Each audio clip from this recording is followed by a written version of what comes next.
মোৰ প্ৰথম প্ৰতিক্ৰিয়াটো এটাই যে গৌৰৱ গগৈ যদি সঁচাকৈ পাকিস্তানৰ এজেণ্ট হয় তেতিয়াহ'লে তেওঁক আজিয়ে জেলত ভৰাব লাগে আৰু জেলত ভৰাই তেওঁ যাতে জীৱনত কেতিয়াও ওলাব নোৱাৰে, আকৌ যাতে পাকিস্তানক কেতিয়াও সহায় কৰিব নোৱাৰে তাৰ কাৰণে ব্যৱস্থা কৰিব লাগে যদি পাকিস্তানৰ এজেণ্ট হয়। কিন্তু যদি পাকিস্তানৰ এজেণ্ট নহয় আৰু আমাৰ হিমন্ত বিশ্ব শৰ্মাই তৈয়াৰ কৰা এজন নাটকৰহে এজেণ্ট, তেতিয়াহ'লে বেহেৰবাৰী আউটপোষ্ট চোৱাৰ নিচিনাকৈ আমি মাজে মাজে এনেকুৱা ধৰণৰ প্ৰেছ মিটবিলাকে চাই থাকিম আৰু হয়নে নহয় আপোনালোকে কওক। যদি সঁচাকৈ পাকিস্তানৰ এজেণ্ট হয় তেতিয়াহ'লে মই জানো যে আজিৰ পৰা কেতিয়াও গৌৰৱ গগৈ আৰু বাহিৰত থাকিব নোৱাৰে। কিন্তু কোনো গ্ৰেপ্তাৰৰ প্ৰসংগ অহা নাই এতিয়ালৈকে, গ্ৰেপ্তাৰৰ কোনো কথা মোক এটা কথা কওকচোন, মই যদি ৰাষ্ট্ৰদ্ৰোহী হওঁ, মই যদি পাকিস্তানী এজেণ্ট হওঁ, তেতিয়াহ'লে মোক বাহিৰত ৰাখিব নেকি কোনোবাই? কোনোবাই বাহিৰত ৰাখিব নেকি? মইতো প্ৰত্যেক দিনাই নহ'লে ৰিপৰ্ট দি থাকিম পাকিস্তানক, আমাৰ ভিতৰৰ দেশৰ খবৰবিলাক দি থাকিম। একদিনৰ কাৰণে কোনোবাই ৰাখিব নেকি? কোনোবাই আপোনাৰ পাকিস্তানী এজেণ্টক বিৰোধী দলপতি হিচাপে লোকসভাত ভাষণ দিবলৈ দিব নেকি? আপোনালোকে নিজেই কওক।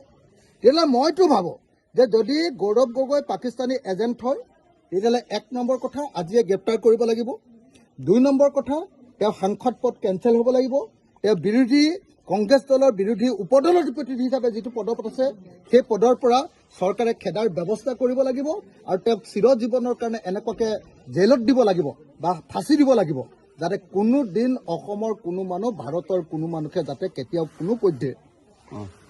কোনো পধ্যে যাতে এনেকুৱা পাকিস্তানৰ এজেণ্টগিৰি কৰিব নোৱাৰে। কিন্তু যদি গ্ৰেপ্তাৰ নকৰে তেতিয়াহ'লে কি বুলি ক'ম? আৰে মোক যদি আপুনি গম পালে যে মই পাকিস্তানৰ এজেণ্ট, মই পাকিস্তানক খবৰ দি থাকোঁ, তেতিয়াহ'লে মোক আৰু এজেণ্টগিৰি কৰিবলৈ সময় দি থাকিব নেকি আপুনি? আমাৰ দেশৰচোন চব খবৰে দি দিব এনেকৈ, হয়নে নহয় কওক? সেইকাৰণে মই কৈছিলোঁ যে হিমন্ত বিশ্ব শৰ্মাৰ বেহাৰবাৰী আউটপোষ্ট এই থিয়েটাৰখন, এই চিনেমাখন চাই আমনি লাগিছে। মইতো বেহাৰবাৰী আউটপোষ্ট অকল জেলত থাকোঁতেহে চাইছিলোঁ। জেলত ওলোৱাৰ পাছত মন নাযায়, একেকেইটা কথাকে দি থাকে, একেকেইটা কাহিনীয়ে দি থাকে। একেখন চিৰিয়েল কিমান চাই থাকিম আৰু মানুহকেইটাই নতুন বুদ্ধিদীপ্ত কথাও ক'ব পৰা নাই। একেকেইটা কথাই। এতিয়া হিমন্ত বিশ্ব শৰ্মাকো দেখিলোঁ যোৱা 2 বছৰ ধৰি বোলে পাকিস্তানৰ আমুক কৰিছিলে, গৌৰৱ গগৈ তামুক কৰিছিলে, ভুচুক কৰিছিলে, টুচুক কৰিছিলে, সেইবিলাক কথাকে আকৌ এবাৰ কৈছে। আকৌ সেইবিলাক কথা ক'বৰ কাৰণে দিল্লীৰ পৰা 30 জন সাংবাদিকক এৰোপ্লেনত লৈ আহিছে, 5 ষ্টাৰ হোটেলত খুৱাইছে, বোৱাইছে, পিন্ধাইছে আৰু পইচাও দিছে যদি সেইটোও নাজানো, কি দিছে সেইটোও নাজানো। আৰু কালি পীযুষ হাজৰিকাই গোটেইবিলাক অসমৰ টিভিৰ মালিকবিলাকলৈ ফোন কৰিছে, আজি চবতে লাইভ দিব লাগিব বোলে। আৰু শুনিছোঁ বোলে পইচাৰ টোপোলা এটাও ভূঞা বুলি ল'ৰা এটাৰ হাতত দি পঠিয়াইছে। এইবিলাক কৰি আছে। যদি পাকিস্তানৰ এজেণ্ট হয় তেতিয়াহ'লে গৌৰৱ গগৈক আজিয়ে ধৰিব লাগে, গ্ৰেপ্তাৰ কৰিব লাগে, জেলৰ পৰা ওলাব নোৱাৰা কৰিব লাগে, আৰু যদি হয় তেতিয়াহ'লে বেলেগ একো নহ'লেও ৰাজপথত দি দিব লাগে, আমি তেওঁক ফাঁচি দি দিম। হয়নে নহয়? লাইট পোষ্টত আমি ফাঁচি দি দিম। আৰু হিমন্ত বিশ্ব শৰ্মাই, মই এটা কথা মানে এইবিলাক কথা ভাল নালাগে, এনেকুৱা ৰাজনীতিবিলাক ভাল নালাগে।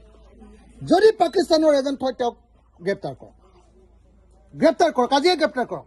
আকৌ বোলে পাকিস্তানৰ এজেণ্ট বুলি গম পালোঁ, এইটো বোলে আকৌ অমিত শ্বাহে চাব, এইটো বোলে আকৌ গৃহ বিভাগে চাব, এইটো বোলে NIA চাব। আৰে ভাই, NIA চোৱাৰ আগতচোন গোটেই পাকিস্তান যোৱা 2 বছৰ ধৰি আকৌ বিধানসভাৰ পৰা সংসদলৈও গৈছে, ভাষণো দিছে। সংসদৰ আকৌ গৃহ বিভাগৰ কমিটিটো আছে, আৰু তাৰপিছত কৈছে যে গৌৰৱ গগৈ পাকিস্তানৰ এজেণ্ট। আৰে পাকিস্তানৰ এজেণ্ট এজনক গৃহ বিভাগৰ কি কমিটি, সংসদ কমিটিত সোমোৱাই থৈছে। বিৰোধী দলৰ উপদলপতি পাতি থৈছে, সংসদৰ সাংসদ পাতি থৈছে। এইটো পাগলাইহে এনেকুৱা কথা কয়, পাগলা মানুহে এনেকুৱা কথা কয়। গতিকে সঁচাকৈ যদি গৌৰৱ গগৈ সঁচাকৈ পাকিস্তানৰ এজেণ্ট, আজিয়ে ধৰক, আজিয়ে গ্ৰেপ্তাৰ কৰক, আজিয়ে ফাঁচি দিয়ক, আৰু নহ'লে বা আজিয়ে পাকিস্তানলৈ তেওঁক ঘূৰাই পঠিয়াই দিয়ক, হয়নে নহয়? আমি এনেকুৱা নাটক চাই নাথাকোঁ। বেহাৰবাৰী আউটপোষ্ট চোৱাৰ বয়স মোৰ গুচি গ'ল। এতিয়া আৰু মই বেহাৰবাৰী আউটপোষ্ট চাব নোৱাৰোঁ। জেলত থাকোঁতে, ফ্ৰী হৈ থাকোঁতে অকণমান চাইছিলোঁ, 2খন ভাল পাইছিলোঁ। তাৰপিছত একেখিনি এক্টিং, একেখিনি কথা, একেখিনি নাটক, সেইখিনি বস্তু চাই থাকিবলৈ মন নাযায়। হিমন্ত বিশ্ব শৰ্মাৰ এই নাটক বন্ধ কৰক, আৰু যদি বন্ধ নকৰি এনেই ডিষ্টাৰ্ব কৰি থাকে তেতিয়াহ'লে হিমন্ত বিশ্ব শৰ্মাহে পাকিস্তানৰ পৰা কিবা লেনা দেনা কৰিছে নেকি সন্দেহ কৰিব লাগে। কাৰণ হিমন্ত বিশ্ব শৰ্মা আগতে এনেকুৱা গণ্ডগোল কৰাৰ অভ্যাস আছে।